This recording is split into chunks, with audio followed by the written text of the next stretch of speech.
lieutenant général Joseph Mobutu.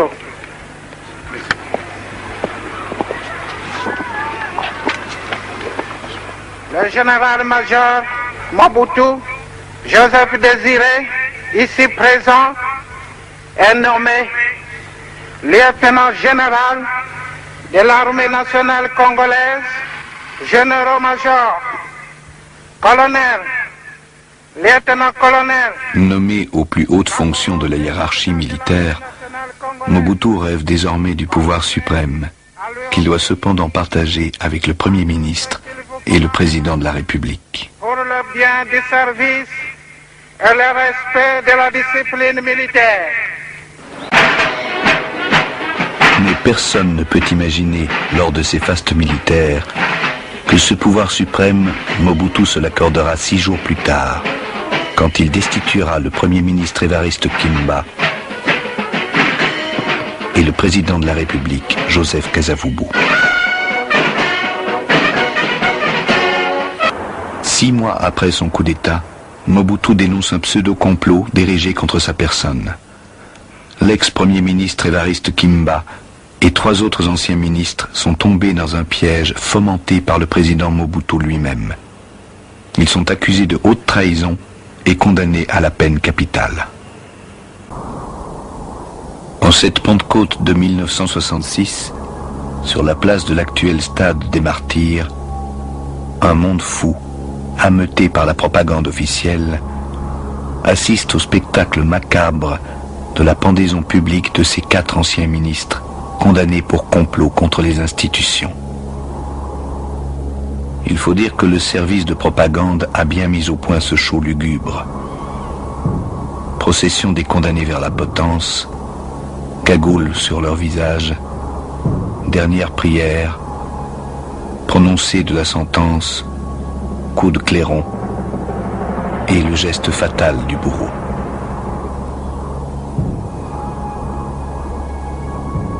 Jamais pareil événement n'était arrivé en public dans l'histoire du pays.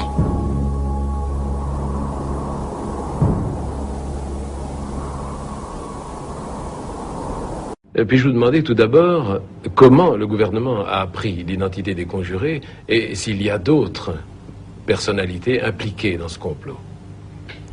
L'identité des conjurés, au moins des 4 qui ont été pendus, a été connue par le fait qu'ils ont été surpris en flagrant délit. Et les autres, il y en aura bien. D'abord, le fait qu'ils ont été dénoncés par les pendus. Et ceux qui sont dénoncés sont en train de dénoncer encore d'autres. Y en a-t-il beaucoup? Bon, on ne sait pas encore parce que justement on est en train de poursuivre l'instruction. Et puis je vous demander quelles sont les preuves qui ont été apportées au tribunal militaire d'exception qui a statué sur leur cas. En ce matière, il y a les preuves les plus évidentes, c'est les aveux faits par les intéressés eux-mêmes lors de l'instruction qui a bien longtemps précédé la comparution devant le tribunal spécial.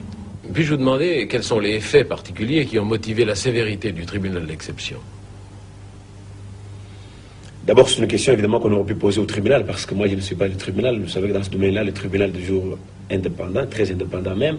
Mais il y a l'opinion surtout. Vous savez que l'opinion était très émue, l'opinion congolaise, au moment où le pays est en train d'entamer une guerre acharnée pour son indépendance économique, des connivences avec même les intéressés. Ces gens voulaient alors renverser le régime. C'est comme ça que le pays était très ému, très affecté par les coups. Et étant donné que les juges sont des hommes, évidemment, ils ont été influencés par la même...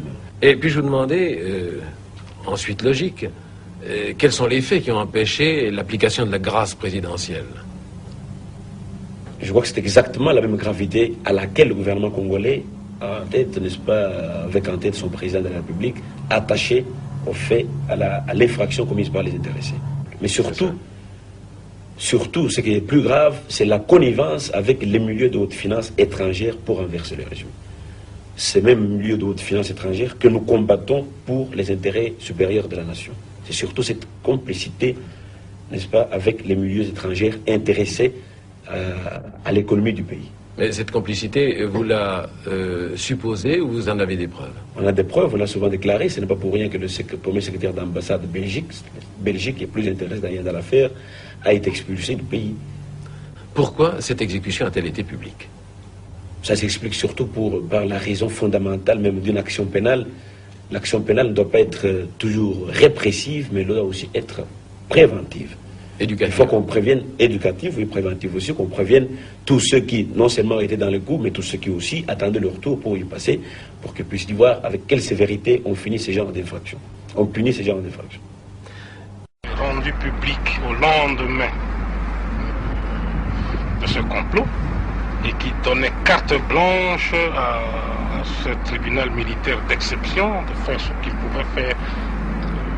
Il était du devoir, n'est-ce pas, des trois officiers supérieurs qui constituaient cette justice militaire d'exception, d'accepter ou pas que les conjurés aient des avocats pour leur défense.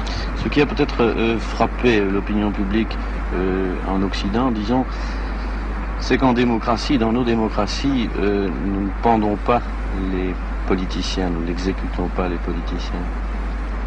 Mais, je vous répète encore ici, mon cher ami, nous ne sommes pas des Européens, nous ne sommes pas des Occidentaux, nous sommes plutôt nous autres des Bantous.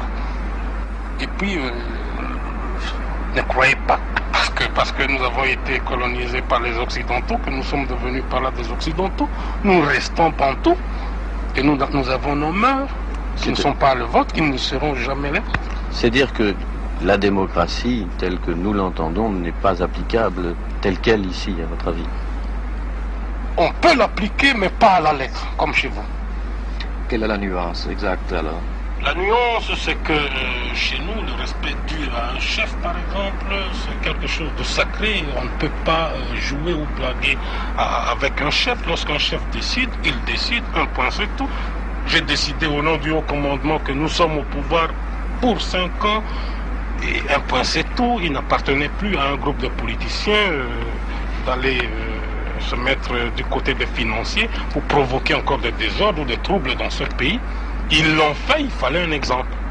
C'est dangereux de faire la grève ici aux États-Unis. C'est très dangereux de faire la grève parce que vous savez bien, nous n'avons pas la démocratie telle qu'américaine, nous n'avons pas le droit de dire tout ce que nous pensons. Nous ne pouvons pas aller à l'encontre de la Constitution. Nous sommes obligés de nous taire, on souffre, mais on ne dit rien. Qu'est-ce que vous risquez en faisant la grève? Nous risquons une arrestation certainement, et peut-être un emprisonnement, ou en tout cas sans issue.